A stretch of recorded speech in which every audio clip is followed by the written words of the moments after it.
see here. All right, what's going on, everybody? It's your good old boy JR coming to you live from Las Vegas, Nevada.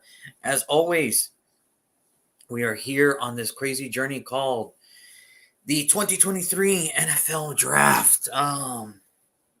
As always, I got my brother Brandon here, who has been with us every step of the way. Brandon, how you feeling this morning? Better than the Warriors. Let's just put it like that. Better than the Warriors. So yeah. I will say this though, Darren Fox, he had a great game. That's a playoff debut. Now that's how you make your name known in the playoffs, man. That's a hell of a freaking debut. So kudos to him. As a Lakers fan, I want to ask you, how does it feel to see him go off like he did last night? When you knew you could have had him in the Lakers uniform, but Magic Johnson was like, Lonzo's going to be the next me. How does it make you feel? How does it make you feel as a Lakers fan, knowing Darren Fox is just literally right there? That's all you had to do. Just take him at number 2. That's all you had to do. Was like, nah, Lonzo, because he's going to be the next Magic. Did that pan out? Did that pan out the way you expected? Right there. And then they're talking about trading for him. I'm like, dude, you know how we could have avoided all this? By taking him in the first freaking place, man. Just draft him. Yeah. Whatever, man. We're here to talk about another team. All right, because my Lakers play later on today. So that's later. I'll deal with them later. Right now, I'm here to talk about America's team, Cowboys. All right. Oh, about Tom Brady? Tom Brady? That's the team, not player. America's team. The Cowboys. Tom Brady. Because you know America loves whatever team Tom Brady's on. So Tom Brady. So they love retirement? I can join on that. I would love to join on that too. I would love to join on that team too. But no, we're going to be talking about the Cowboys today, and we got to go to work tomorrow. So none of that. So today we got the Cowboys.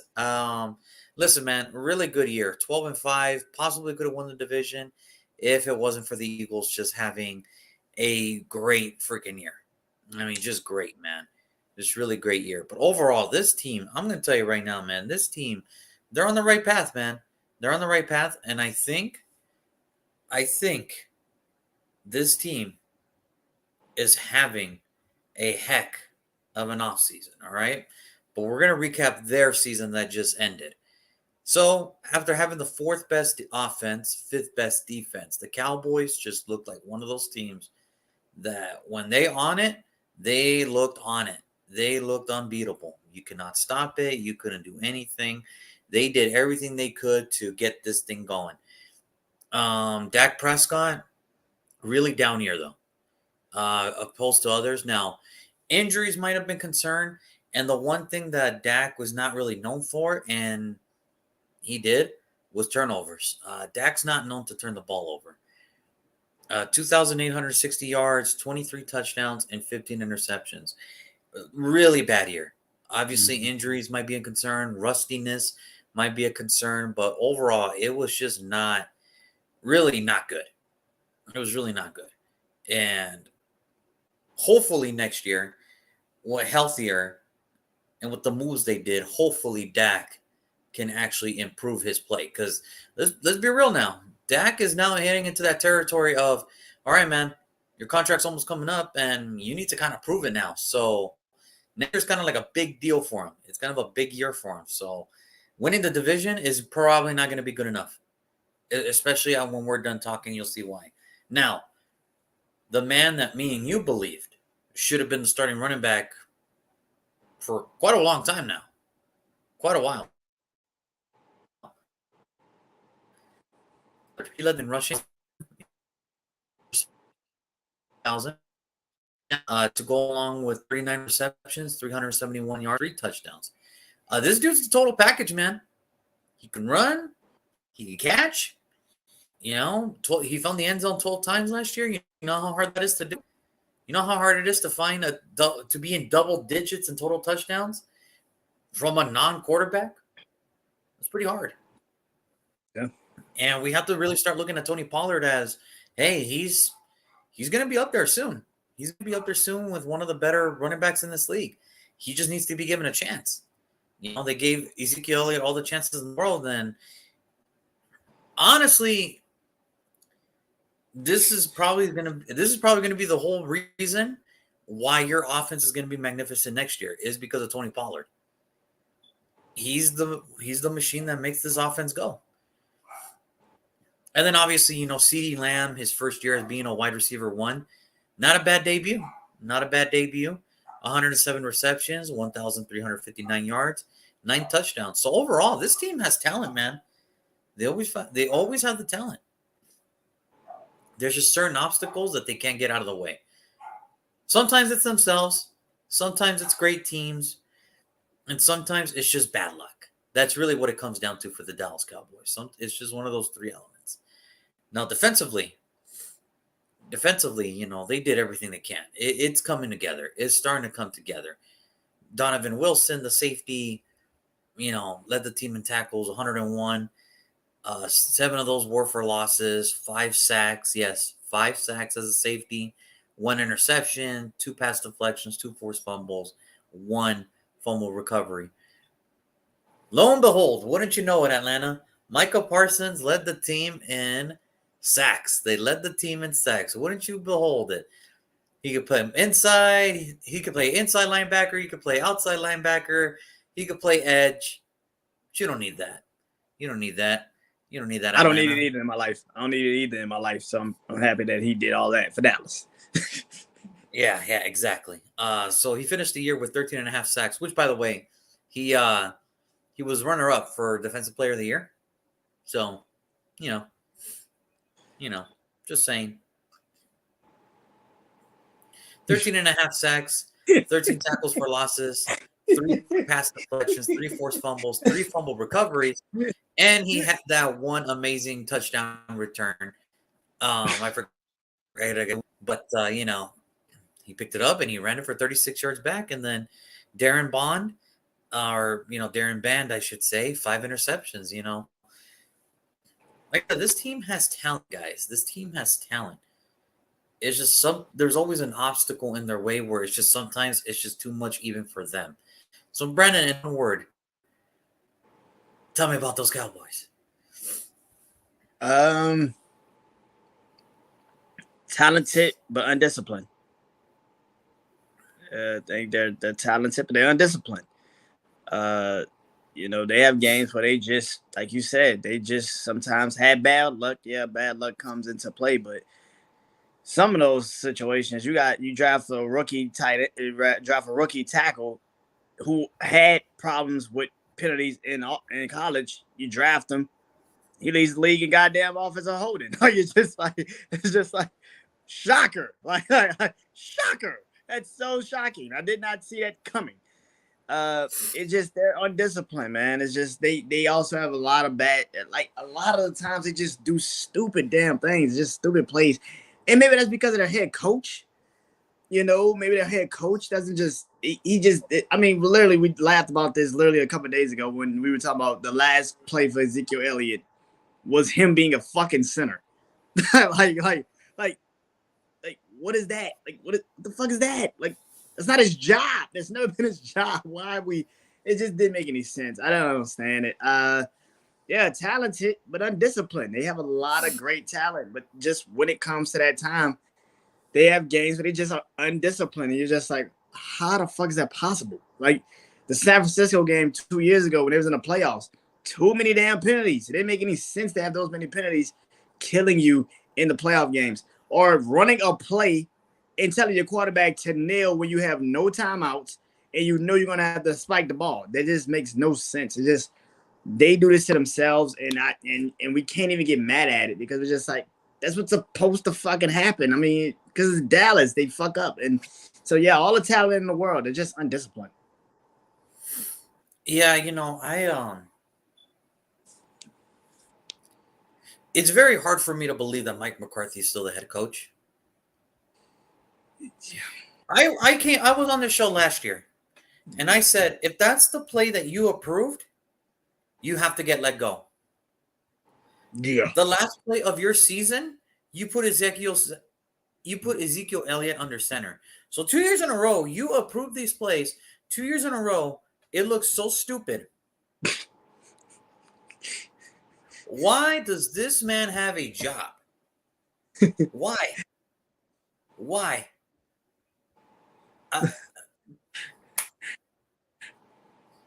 Because some people are just lucky, Brandon. That's why he has a job. All those years in Green Bay, he had Aaron freaking Rodgers. In Dallas, he has all the talent in the world. This man couldn't coach his way out of a wet paper bag. But some people are just lucky like that. He's that one employee that fucks up everything, but won't get fired because his numbers look good. When we know he sucks. And that's what, and I think that's the biggest problem. It's like he wins games. I don't give a fuck if he wins game. Can he win when it matters? And he doesn't win when it matters. It just matters. Like, it just gets to that point where it's just like, I don't care that he wins games. Can you win a Super Bowl? Can you even get your team to the Super Bowl? And it's getting to the point where it's like, you got to remember when he had Aaron Rodgers, he had literally the best defense that year when he went to the Super Bowl. Like, let's put that into perspective. Green Bay had an incredible defense in 2010. An amazing fucking defense. What, Charles Woodson playing safety? You had Clay Matthews that was just unfucking stoppable. BJ Raji before he really became that guy. Like, you had so many fucking players on that team that, like, defensively that carried that team. And yeah, Aaron Rodgers did Aaron Rodgers, but it's just like, let's be real. That defense was one of a kind. We don't probably give it the same type of love that we give a lot of these other defenses, but that defense in 2010 for Green Bay was fucking different. Yeah. It was just different. And a lot of people don't want to give it that, but it was different. And I feel like that's kind of what the formula is in Dallas. Here's the problem. He doesn't have Aaron Rodgers. Dak Prescott is not Aaron Rodgers. You cannot just say, bail me out of this, because that's not his game. He's not a bail you out type of quarterback. And I think people that don't understand that, you're going to always be disappointed in Dallas because you think Dak Prescott can lead you to a Super Bowl. No, the fuck he can't. He's a piece. He's not the goddamn. He's a piece of the ship. He's not the fucking thing that kills the entire. He's not Titanic. like he's just not. That's not his thing. He's not the Titanic. He's a piece of the ship. That's it. And it's okay. But people get disappointed with that. It is like, stop trying to make Dak Prescott something. Just because you get paid money don't mean you're the goddamn guy. Look at Kirk Cousins. Look at Ryan Tannehill. They get paid. Do you think they actually could lead a team to the Super Bowl? Because I don't. I think Kirk Cousins is a fantasy football god. Dak Prescott is. People don't understand that. What? Dak Prescott is a hell of a fantasy football quarterback. But not NFL. Not NFL. I think when it comes to this team in general, they need a coach that can take all this talent and take them to the next level. Mike McCarthy's not it. He's not. 2 years in a row on his exit against the same team, with a different quarterback, took you out.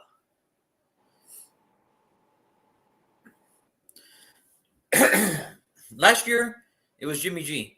This year, it's Mr. Irrelevant. God forbid next year, freaking Jamarcus Russell unretires and he eliminates the Cowboys out of the fucking. Then it's like, okay, you have no choice, Mike McCarthy. You gotta go. You gotta go. But again, this is the rule. If you're winning, you're fine. But the problem is, I don't think this coaching staff, his staff, well, maybe just Mike McCarthy in general, deserve to have players like this because he ain't worth the coach to coach these players. He's not worthy enough to coach a Micah Parsons. He's not worthy enough to coach a CeeDee Lamb. He's not worthy enough to coach a Trayvon Diggs, a Leighton Vander Esch. He's not worthy enough. But some people get lucky in life. Mike McCarthy is the luckiest son of a gun in the world. You had a great defense and Aaron Rodgers for your majority of the time in Green Bay. You come to Dallas, they build a great team for you. Now you just have to lead them. And you can't even do that. You want to know how I know you can't do that? I want people to look at Mike McCarthy's last 2 plays 2 years in a row, what he approved the call was. You tell me, do you feel, if you're a player and your season ended the way it did for Dallas this year, you got to be looking at Jerry and be like, I do not want this man to be, if that's his play calling, having a running back at center, I want this man gone or I'm gone.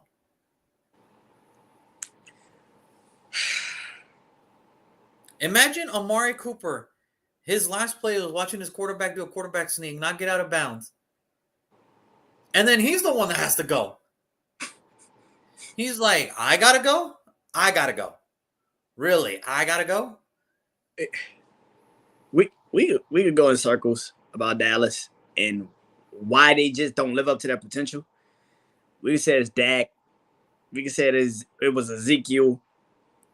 Their offensive line got too old, and they never really changed it before they got too old. They never really drafted anybody to bring in before they got too old. The defense, you got one generational player, and the rest of them are just like, yeah, kind of. I can see how they could fit if everything goes right.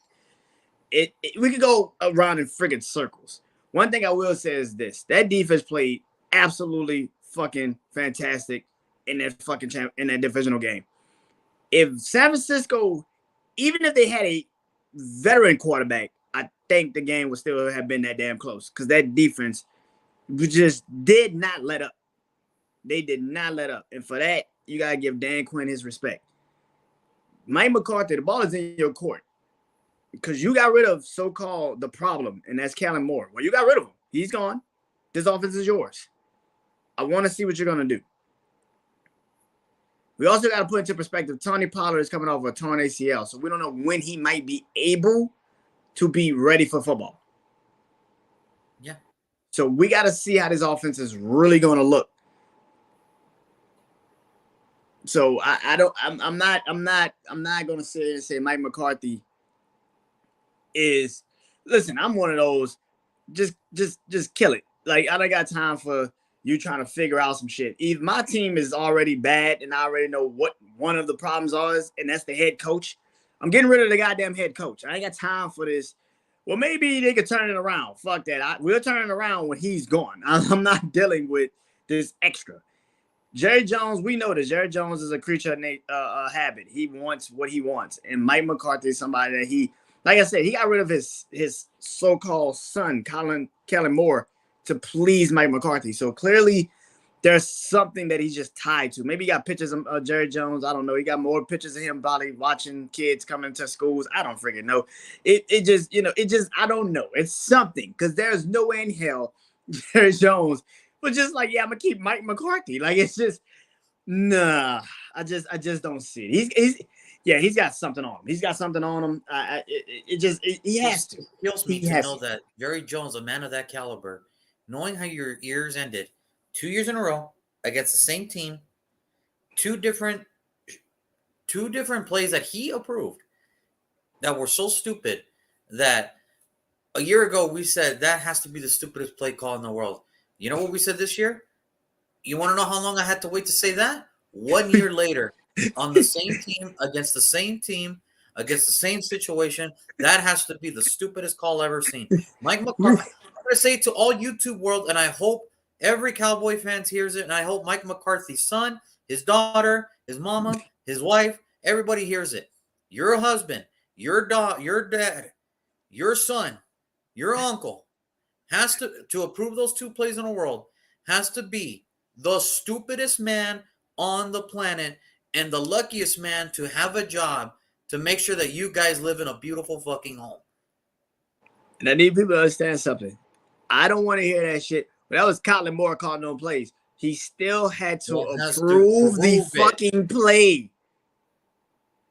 Even if Kellen Moore called the play, he still has to approve the play. Either the fact that was 2 things was going to happen.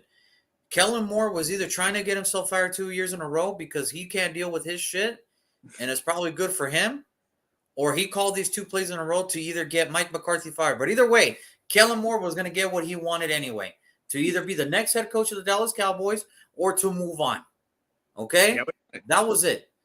3 years in a row now, Kellen Moore has produced top-level offenses. He's probably saying, if Mike McCarthy's going in next year, I'm going to get myself fired, go somewhere else.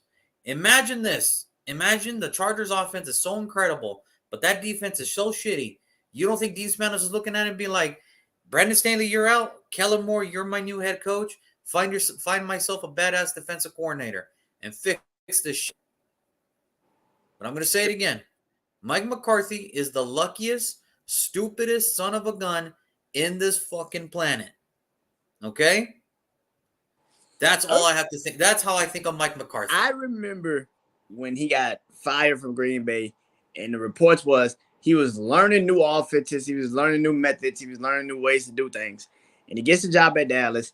And if this is what you learned in the time span you was fired, you need to get refired and figure out how the fuck offense goes now in this NFL, because that is just the dumbest shit I've ever seen. Listen, the best thing that will ever happen in Dallas, Mike McCarthy gets fired.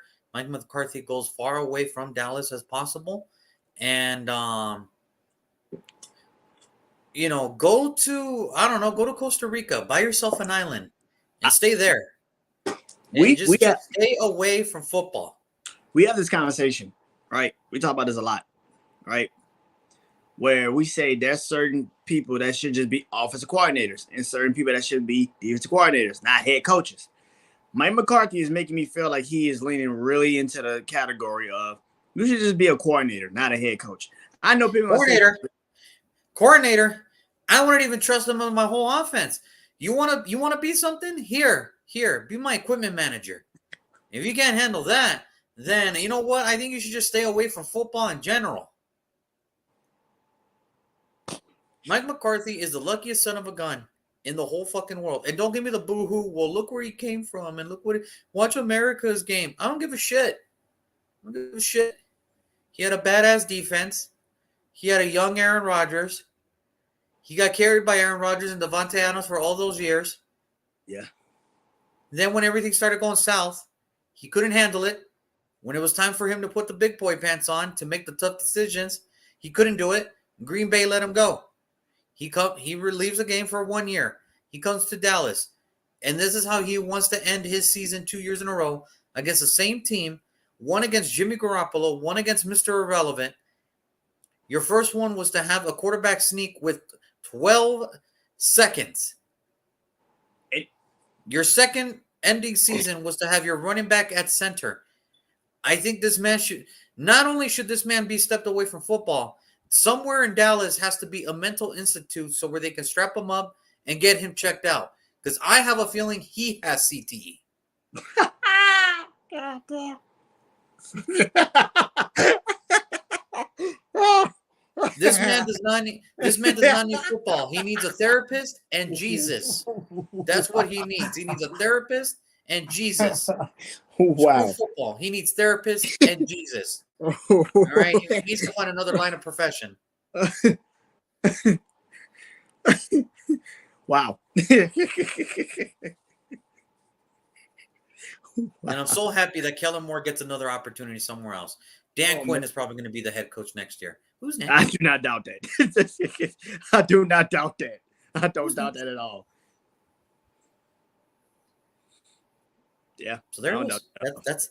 There it is. Now, season wise, I will say this: Jerry Jones is opening that paybook, man. He's opening up that checking book. He's doing everything he can because if you hear him talk lately, we always joke about like, man, you're old. But then when you hear old people start talking about life and the futility of life, it kind of creeps me out. Not creeps me out, but it kind of makes me like, hey, man, you okay? Yeah. It's just, thinking about the winds of change, even though the scenery is the same, but the winds of change every year. Jerry, what the fuck are you talking about? Jerry, you okay, man? Yeah. Let's go free agents. So what did he do? A lot of re-signing, I'll tell you that. He's keeping a lot of core players. Donovan Wilson, safety, he's coming back. Leighton Vander Esch, he gets a new contract. Cooper Rush, he comes back.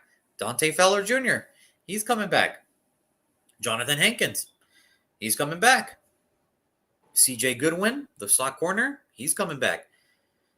Takirus McKinley, a good situational pass rusher, he's coming back. And Rico Dowd, the running back, third string running back, he's coming back. Now, basically, this is what they did. This was with their offseason acquisitions. Trent Sieg, long-time long snapper, all right, for the Raiders, long time. He's now in Dallas, all right? He's now in Dallas. He's a good long snapper. And we know Dallas's special teams has been a little funky, to say the least. It's being nice. That was really being nice. I appreciate you for saying that. God awful. God awful. Funky. Yeah, it's Hey, listen, man. When you still miss 4 extra points and you still win the game, and the fact that he missed one in San Francisco, it kind of kills me, man. Kind of kills me. Then they added Ronald Jones. All right, that's not a bad pickup. It's not a bad pickup. And then Chuma Go, the offensive lineman, hey, you picked him up, and you traded for 2 key players, one on offense and one on defense. Brandon Cooks, Stephon Gilmore. You know what? Brandon Cooks is going to be an amazing number 2 wide receiver behind CeeDee Lamb. You gives Michael Gallup time to go back into the natural position, which was slot. Jalen Tolbert, who you drafted early, can still develop, can still learn. And then Stephon Gilmore is going to be the opposite of Trayvon Diggs now. So, realistically, every year it seems like the expectations for the Cowboys are always high, and I never really buy into it. Like, I really don't, because it's like, same story, same year. But no, this year, I got a good feeling about this year. I really do. I believe in what the Cowboys are actually doing this year. I really do. I think they're going all in. They know what their biggest challenge is. They know where they messed up. If Mike McCarthy can just get out of his way or miss the flight, I think the Cowboys have a chance. I think the Cowboys have a chance to go really far this upcoming season.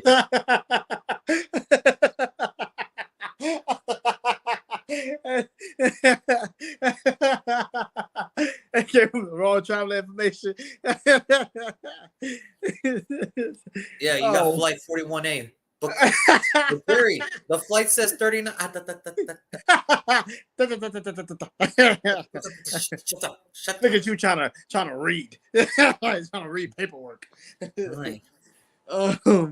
That's what I'm saying. And I believe in what the Cowboys are doing this year. I think they're having a good team. I think they have a good team. If they stay healthy and Tony Pollard comes back healthy, what he was last year, and Dak can get back to the Dak Prescott we all know and love very much, I'm going to be honest with you. I have the Cowboys, man. I love what the Cowboys did. I'm buying into this year. Like I said, other years, I really didn't buy into it because even when they did the whole Amari Cooper trade, I was kind of like, okay, that's great, but I'm not really buying into it. Like, that's cool. This year, I'm buying into it, man. I'm going to buy into the Dallas Cowboys this year. I really think that they are going to be somebody, and I think, honestly, Super Bowl is a real consideration for the Dallas Cowboys. I really do. Like I said, if Pollard comes back, Dak Prescott goes back to being what he does, and Mike McCarthy can just get out of his own way of his stupidity, the Dallas Cowboys can get to the Super Bowl. Is that asking for a lot? Maybe, but I think they can do it. If there's one team, I think it's this year's Dallas Cowboys team.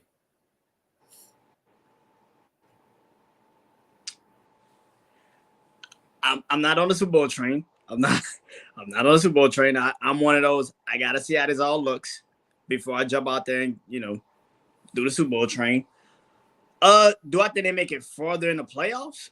Yeah, I can definitely say that. I definitely think they make it farther in the playoffs, like NFC Championship game, which is something that they've been aiming for like the last 30 years. 30 years.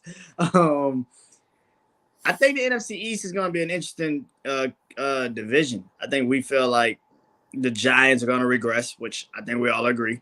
I think the Giants are going to clearly regress. Washington is the most interesting one out of every team out the NFC East. Washington can either be really, really high or they can be really, really bad. Yeah, they can really. Yeah, So it depends on Washington, but I think Philly and Dallas are going to battle, and I think that Dallas might get Philly this year. I'm gonna be honest. I think Dallas might actually get Philly this year. Um, it really does go down on Tony Pollard. If Tony Pollard is back and he's healthy and he's actually playing at the level that he's been playing at, I think the Ronald Jones pickup is something that people don't want to really acknowledge a lot. But I think that is actually the best pickup they had, even over the Brandon Cooks and the Brandon Cooks and Stephon Gilmore, because I feel like the Ronald Jones pickup, it gives you your power back. What Ezekiel Elliott was supposed to be for the last couple of years, Ronald Jones is actually going to be it. And on top of that, you got to also put into perspective, Ronald Jones was supposed to go to Kansas City, and he was supposed to be there for Kansas City. Never got a chance to do it. So he's got a lot of tread on those tires. He's going to be ready to go. Even if Tony Pollard is healthy or not, he's going to be ready to go. And I think that's actually a better. And I think that actually benefits Dallas, because now if Tony Pollard comes back and Ronald Jones becomes the player we all expect him to be, then Dallas has a two-headed monster. And it's like, hey, we don't have to rush Tony Pollard back. Ronald Jones can just carry us. Now, he's not going to be Barry fucking Sanders and Marcus Allen and all that shit, but he can carry us until Tony Pollard is really fully ready to go. I think he could be the Mario Barber. I think he could be like one of those guys. I think he doesn't have to do a lot. He just has to be the guy that picks up, where Tony Pollard can get. So, yeah, I think that's actually the best pickup. To be honest with you, I think Ronald Jones is the best pickup. We saw what he could be in Tampa Bay. Imagine what he could do in Dallas. And it also depends. And it really, I mean, the offensive corner they did sign, it fits Ronald Jones's game, where I'm not going to be surprised if he does have a bounce back year. And I'm not. And it helps Dak Prescott, because now Dak Prescott doesn't have to do too much. And that's exactly what happened last year. They believed in Ezekiel Elliott, and Ezekiel Elliott just was never the guy. And it just the more that they tried to force it, it just never materialized. And I just feel like that put Dak Prescott in positions where he had to overcompensate for things he just can't do. That's not his game. He can't do that. And I feel like that is going to do. I got Dallas. I think this is actually a really good free agency class. I'm going to say A+. I'm going to give him A+. I think it's actually a really good situation. Yes, I still got to see it on the field and see how it actually gets together, and can Mike McCarthy actually pull it together and do really with the offense what they continue to think he can do with this offense. Then if he can, then yeah, let's see what happens. Yeah, I like I said, I'm going to give it an A2. Look, you're keeping your core guys. Your depth just got better offensively. You added Stephon Gilmore, who could still play at a very high level, considering his age. He can still play at a very high level. And basically, I mean, this is kind of now or never for this Dallas Cowboys team, because I don't think this Cowboys, I don't think they're ever going to get a better opportunity than they are right now. And with the NFC in whole as a general being as not weak, but not as competitive as most recent years, I think this is Dallas's opportunity to take a rise of the talent that they have and just get over that hump. You have more questions than answers in the NFC. Let's just be honest. We have more questions than answers in the NFC. And this is the AFC is very simple. For the AFC, it's very simple. If you don't have a Patrick Mahomes, if Patrick Mahomes, Josh Allen, or Joe Burrow is not your quarterback, chances are you're probably not going to get to an AFC Championship game. And I wouldn't even say Josh Allen. I'm not. We'll talk about that tomorrow. But let's be real. If you don't have in the AFC, if you don't have one of those three quarterbacks, you're probably gonna have a bad time. I'll say if you don't have a Joe Burrow or Patrick Mahomes, you're kind of screwed. You're gonna have a bad time. You're kind of screwed. There's a reason why Joe Burrow and Patrick Mahomes have faced off each other 2 years in a row. All right, so consider that, folks. Consider that. Yes, is there other good quarterbacks in the AFC? Of course there are. Lamar Jackson, for the time being. Josh Allen, of course. Trevor Lawrence, who probably looks on the up and up. We'll see what Doug Peterson can do with him in his second year. We don't know what the draft class is going to look like. Who's to say Bryce Young goes to Houston? He tears it up. Who's to say that Anthony Richardson or Will Levis go to Indianapolis? He tears it up. We don't know. Well, the way that the NFL is talking. How's he going to do his second year? Because remember, the way that everybody's talking on TV, CJ Stroud want to go to the Colts, because the Texans don't need a quarterback at all at number 2. You know how they. Oh yeah. Oh yeah. You know Yeah. that. They Yeah. don't need no quarterback They're gonna at do number the whole. 2. They're gonna do the whole Mario Williams things again. You know, no disrespect to Mario Williams, but No disrespect, man, but yeah, that was stupid. Number two. Kind of stupid draft pick there. That was kind of stupid. It worked for it worked for Williams. It worked for him Williams amazingly. All right, he actually produced, and what we all thought he was going to be, he was that guy. So it's just at 2. Wait a minute now. It was the first pick. It was the first pick. Oh, the first pick. That's right. They signed him. What? They signed him like a day before the draft. And what's weird is they had Vince Young at the podium. It's like, how do you feel about the draft? And he goes, "Well, I've already just been informed that Mario Williams just signed a contract with the Houston Texans." So I'm like, I don't remember that. And I didn't like that. I didn't like the whole thing of like teams already signing players before they even drafted. It's like, oh, come on, man, really? And then on top of that, Vince Young just went on to scorch Houston for until he just couldn't do it anymore. Yeah. He made them pay for that decision every time they play. He made them pay. He did. For that decision. He did. Yeah.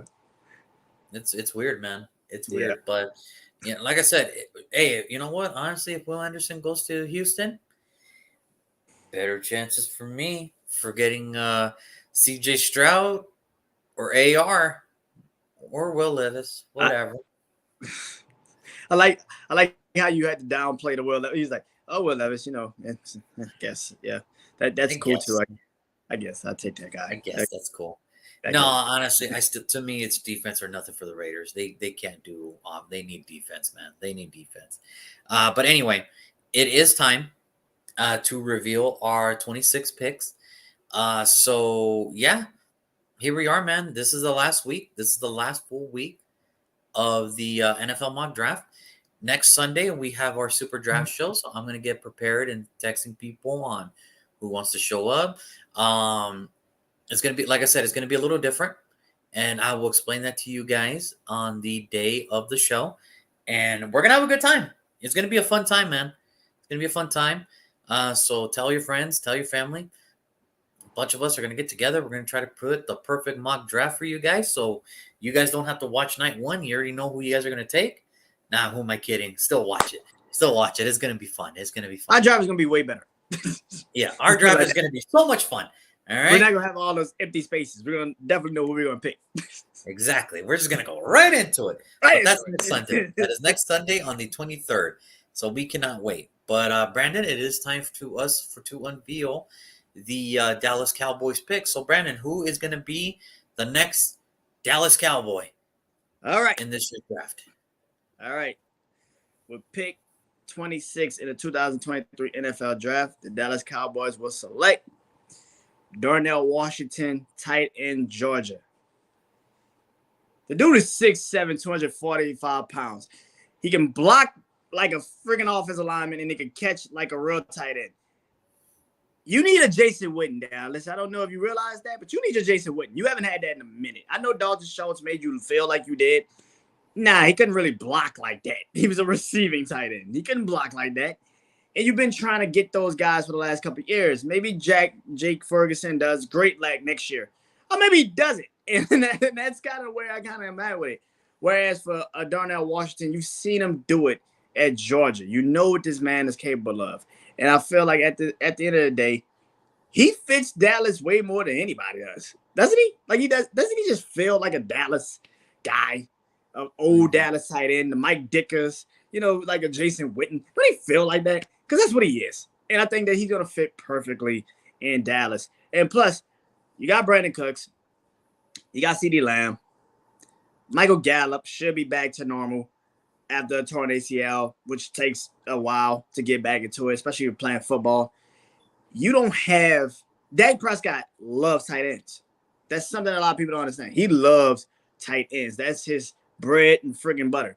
He hasn't had that guy, that reliable guy, since Jason Witten retired or left. So I think he needs that, and I think he gets it with Darnell Washington. I know a lot of people are going to sit here and say, but Brandon, you took 3 tight ends in the first round. Yeah, I did. That's 3 tight ends in the first round, bro. That's 3. When's the last Three. time we? When was the last time we had 3 tight ends in the first round? When's the last time we had 2? Well, it was the Noah Fant and the T.J. Hawkinson one. It might have been it. I'm trying to remember might now. have been it. But in your world, 3 tight ends go in the first round. That is Right. impressive.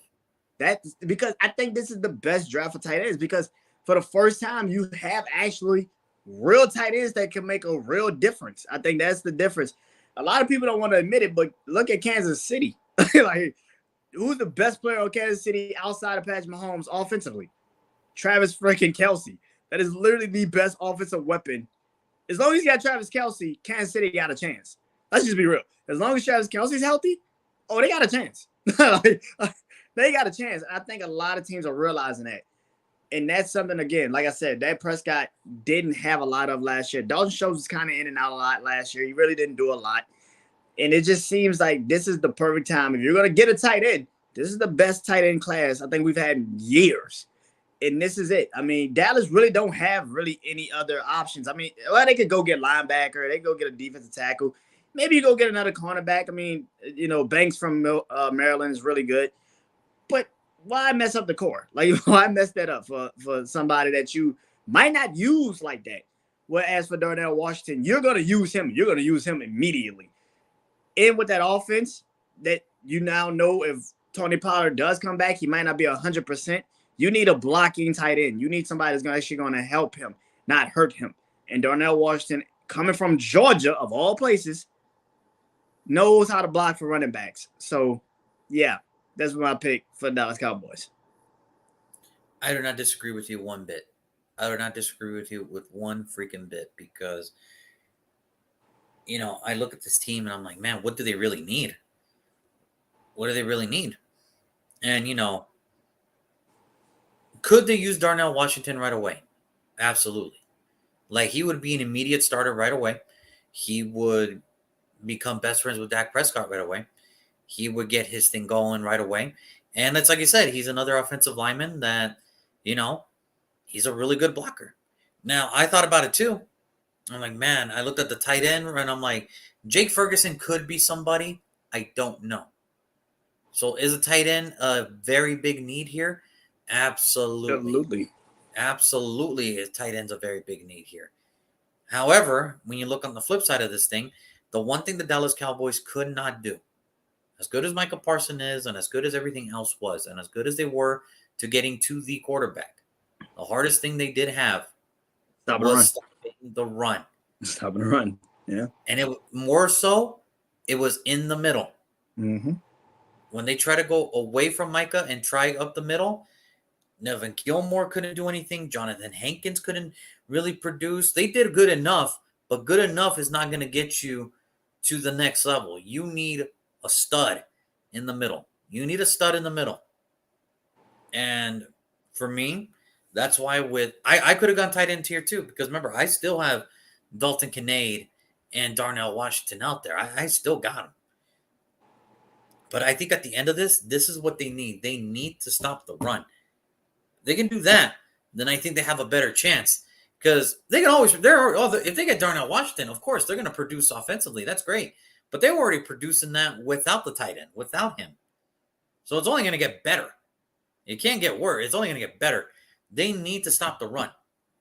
As good as they are attacking the quarterback, they need to make an emphasis to stop the run too. That's why with my pick, with the 26th pick in the draft, I'm going to go ahead and give them Brian Brees, the defensive tackle out of Clemson. All right, look. It does not get any bigger than this, folks.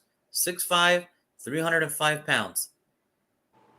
And guess what? He can actually pass rush too at his play. He actually knows how to. He has a little bit more pass rush moves than these other guys, like the Maisie Smith, like the Saki guy from Baylor, like the kid from Arizona State. This guy can actually have a little bit more pass rush. Now, am I saying, why do I have him as my third? Because let's face it, Jalen Carter, we know what he can do. Mm-hmm. And Kalasia Kancey, he's all about that. He's a way better pass rusher in the middle than Brian Brees was, but I think the The messed up thing about Brian Brees and why he's falling for two reasons. One, he didn't have a good year last year. He did not. No. Injuries, limited playing time did not help his case. A lot of people said he should have came back for his his senior year technically because he's a redshirt sophomore, but it would have been his senior year or whatever. But we forget the fact that all the little time he was in Clemson. Look at what he really accomplished. In 2020, he won Defensive Rookie of the Year. All right, that was in 2020. His freshman year, he was 2020 first team All ACC. In his sophomore year, he was third team All ACC. And this year, he finished on second team All ACC, meaning he's a very productive player. Sure, his numbers don't look like it, especially this year with the injuries and everything. 15 tackles, 3.5 sacks. Nothing impressive. Doesn't sound impressive, but you have to take into the consideration. One, injuries. Two, his sister. All right? People don't realize that. He had to miss time because of his sister's untimely death. And that sucks. All right? I think this kid, given the right situation, and you put him on, if you put him on that Dallas Cowboys team with the Micah Parsons, with the DeMarcus Lawrence, with the Leighton Vander Esch's, with the Dante Fowler Juniors, those are veteran guys that can go up to him and be like, and the Jonathan Hankins, who he's probably going to have to learn from, and be like, hey, we know you have the talent. We've seen it. And these last couple of years, you're probably not there. You're probably, you want to get back to that. And we're going to help you get back to that. Because in order for this team to have success, if he shows out and he looks like what he did 3 years ago, Dallas gets a steal. They stop the run. They get another pass rusher on top of that. And then the sky's the limit for Dallas at this point. So Brian Brees, to me, feels like the perfect Dallas Cowboy in this situation. I do not disagree. I do not disagree. Yeah. I mean, defensive tackle wise for Dallas, they damn sure need one. It's not even going to be like a joke there. They definitely need one. I think for why I picked the tight end, I feel like they're going to try to do everything in their power to get Dak Prescott back to a place of comfort. And because he didn't have a tight end to throw it to a lot, that is the one thing they're going to probably try to aim for. And Mike McCarthy might go offense because this might be his last draft. So he might just be like, let me try to get this offense right for right now. Should have been. I'm not like a lot of people. A lot of people are like draft running back. I'm like, you got a running back. No, they don't need. They don't need running back. No, they're fine. I see people say like draft or running back. I'm like, for what reason? Like you got two, you're good. I don't understand that. I didn't understand it then. I damn sure don't understand it now. So yeah, I think tight end or defensive tackle is definitely. I was actually going to go defensive tackle too, and I was just like, I just feel like I was actually going to go tight end too, but then I'm like, man, I was like, the only thing I can see down. I think for me and you, I think we're on the same path. It's either can we improve the offense to get Dak Prescott to what he was, or do we fix our biggest hole as a unit, which is stopping the run, and then we hope that Dallas offense can do what they did last year. Or do you? And this is kind of the most interesting part. That, hey, maybe they flip-flop. Because remember, tight end, it's a very strong class this year. There's a lot of tight ends that are going to go like in the third, the fourth, possibly the fifth. And guess what? They're going to be rookies, and they might actually start for a team. Because it's just that deep of a draft class. Now, defensive tackle, it's deep depending on what you're looking for. Yeah. Listen, Jalen Carter, Brian Brees, Kalasia Kancey, Mozzie Smith, the kid from Baylor, the kid, what's his name, from Arizona State. I keep forgetting his name, but, his name keeps popping up in the early seconds. There's also other defensive tackles. There's Dante Stills from West Virginia. It just depends on what you're looking for, And with the tight ends, it's like, it's so deep. And here's the thing. There's a tight end that I've been looking for the Raiders, and because I have to do my Raider mock draft with my brother next Wednesday, Yeah. and I have a tight end that nobody's really talking about, and I loved. I loved his game this whole year, and I'm like thinking to myself, I haven't had a tight end like that in a long time, and nobody's really talking about him. And I hope the Raiders can snag it up in the fifth. Now, obviously, I can't tell you because my brother's going to be watching this shit later, and I don't want to have any secrets. But just know, I do have a tight end on my mock draft board. Even though we got Austin Hooper, and even though we signed OJ Howard, that's not going to cut it for me. I need another tight end. I need one more. I need one more for the team that we're trying to become. I need one more. All right, and he's a really good tight end. He's a really good tight end, and he's not being really talked about, and that sucks because there's a lot of tight ends in this draft class. Obviously, we know who Michael Myers, we know who Dalton Kincaid is, we know who Darnell Washington is. There's the kid Tucker. All right, nobody really talked about. There's the kid from Iowa. I can't pronounce his name. I was actually about to take him, and then I was like, nah, Dallas need more of a blocking tight end. Yeah. There's the kid from Iowa who's like the ultimate gadget of tight ends. There's the guy from Purdue. Yeah, Oregon State. Oregon State. Yeah. Tight end.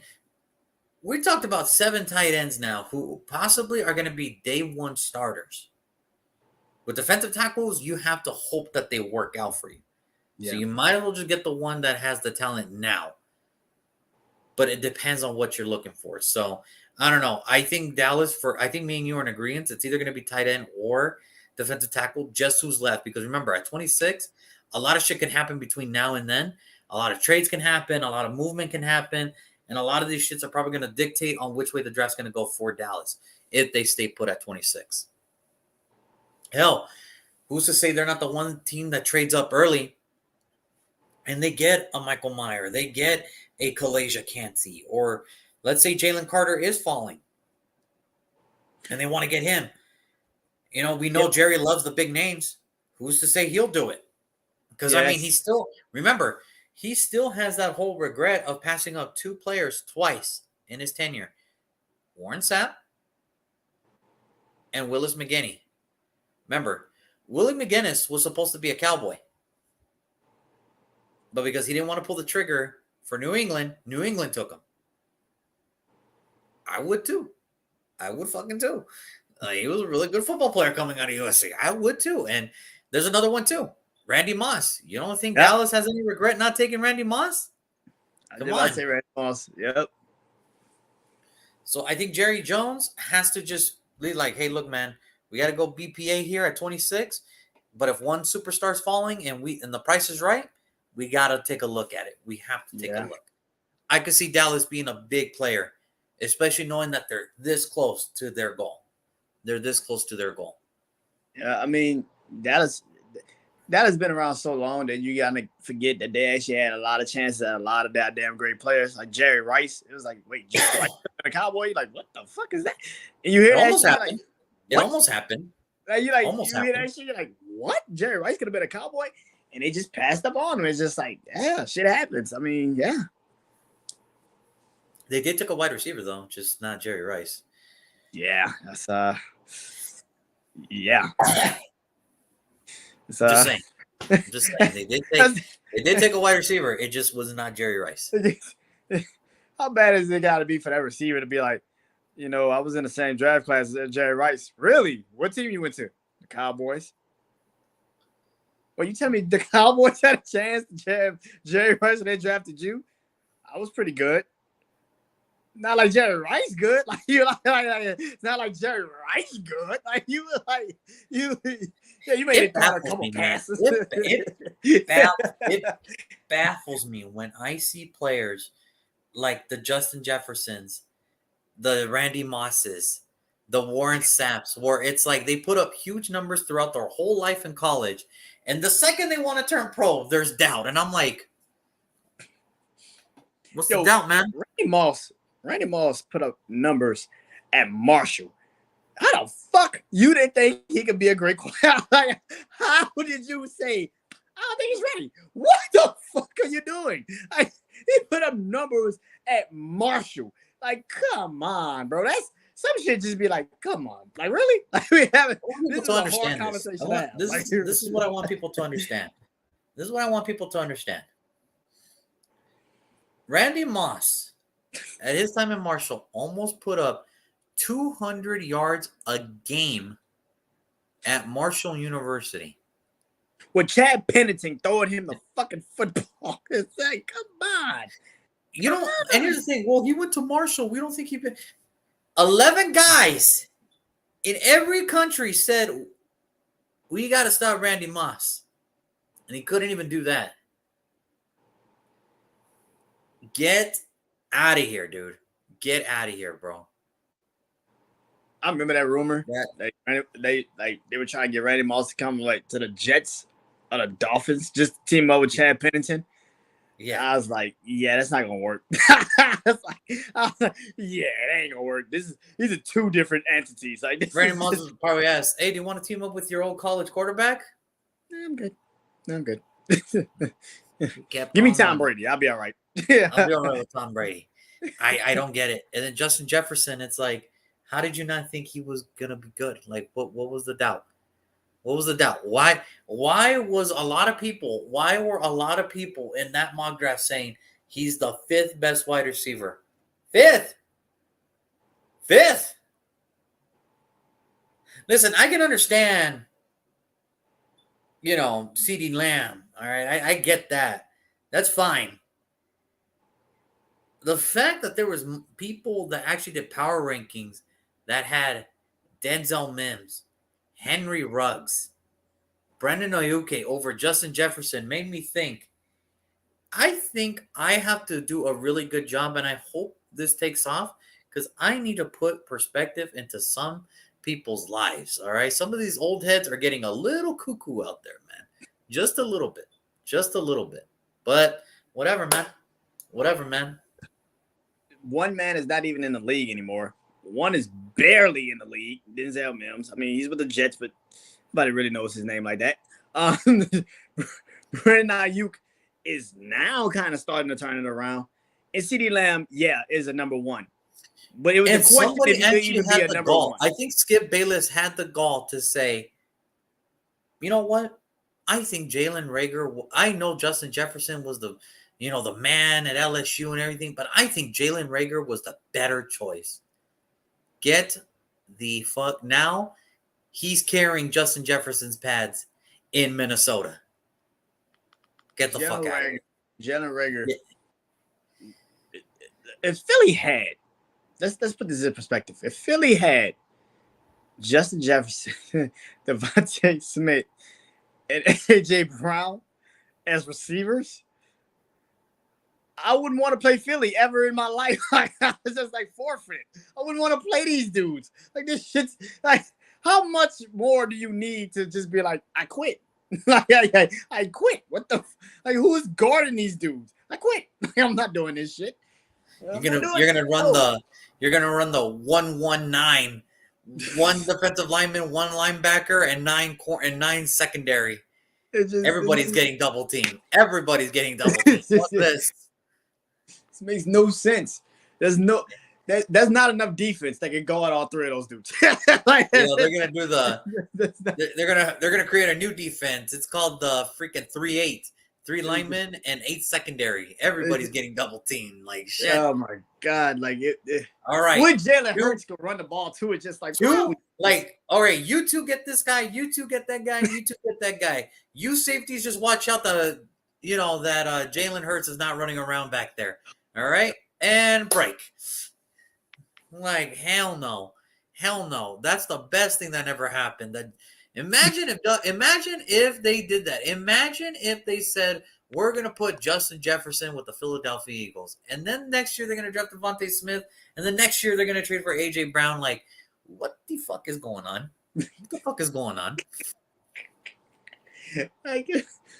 Like football guys won't be that goddamn cruel to us.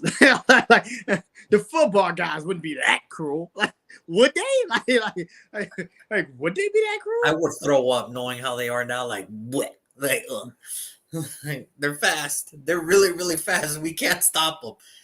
There isn't anymore. We're out of corners. Philadelphia is going to be the first team to envision, all right, man, we're only going to carry 3 defensive linemen, and we're going to have 20 cornerbacks on our fucking team just to rotate and shit. Thank God they didn't go for Justin Jefferson. Thank God Jalen Reagor is alive. Just for that reason alone. Thank God Jalen Reagor is alive. His existence is just so we could be happy about Justin Jefferson not being Jalen Reagor is a godsend for the NFL fans everywhere. They just might not know it, but he is. He's a godsend, my friend. He's a godsend. But that's going to do it for today's episode on the Dallas Cowboys. So just to recap, Brandon with a surprise pick here, 3 tight ends in the first round. Newest addition being Darnell Washington from the University of Georgia. 2-time college football champion, by the way. 2-time. Got to throw it out there. And I went Brian Brees, the young whippersnapper defensive tackle from Clemson. All right. So we'll see. Like I said, it's going to be very interesting. Now, tomorrow, we have a very good one for you guys. It is the Buffalo Bills. To say I am so hurt on how their season ended would be putting it nicely. That would be me putting it nicely. The way how this season ended for Buffalo. I've never met a team that was so ready. Super Bowl favorites. And it just started to deteriorate at the worst possible time ever. Just the worst time. And this year's a very big year for Buffalo. It's a very big year, and I can't wait to see how that goes. So we got Buffalo Bills tomorrow. Like I said, last week of single picks. Next Sunday will be our Super Mock Draft show. I will inform some people who wants to join. But until then, Brandon, thank you for joining me. I will see you guys tomorrow. Everybody that tuned into the show today, everybody that's going to tune in later, have a wonderful time. Enjoy your stay. And go Lakers, man. Here we go. We're on the road. Yeah.